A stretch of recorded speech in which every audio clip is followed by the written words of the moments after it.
What do we say? Good morning, good morning. Good morning. Oh, what are we working on? Hola. Hola. ¿Cómo está? ¿Cómo está? And what would be the response to that? BB. Bien. BN. And if you're really good, it's bien, bien. BN. Very good. Okay, so getting in here, I think you guys can see all this. Okay, so this is the area that's giving us an issue for the e-brake. So when we push it down, which it's working now, and it starts pulling on the cable, which it's not pulling on the cable like it's supposed to.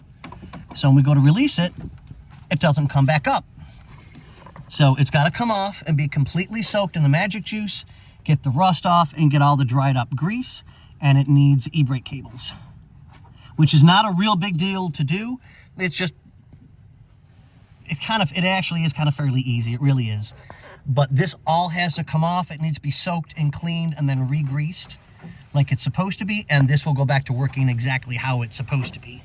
This one's just gonna be a short video because I didn't spend a whole lot of time on this morning. We finally got the pricing from what I know from Bobby on the parts so that we can start getting... Okay, I'm talking plain. Get the car back together and make it drivable again safely. I love this car, I really, really do. It's absolutely one of my favorite cars ever. I had a 79 Berlinetta, which is what this one is, and I had a 79 Pontiac Trans Am. Two of my favorite cars ever. So, what do we say?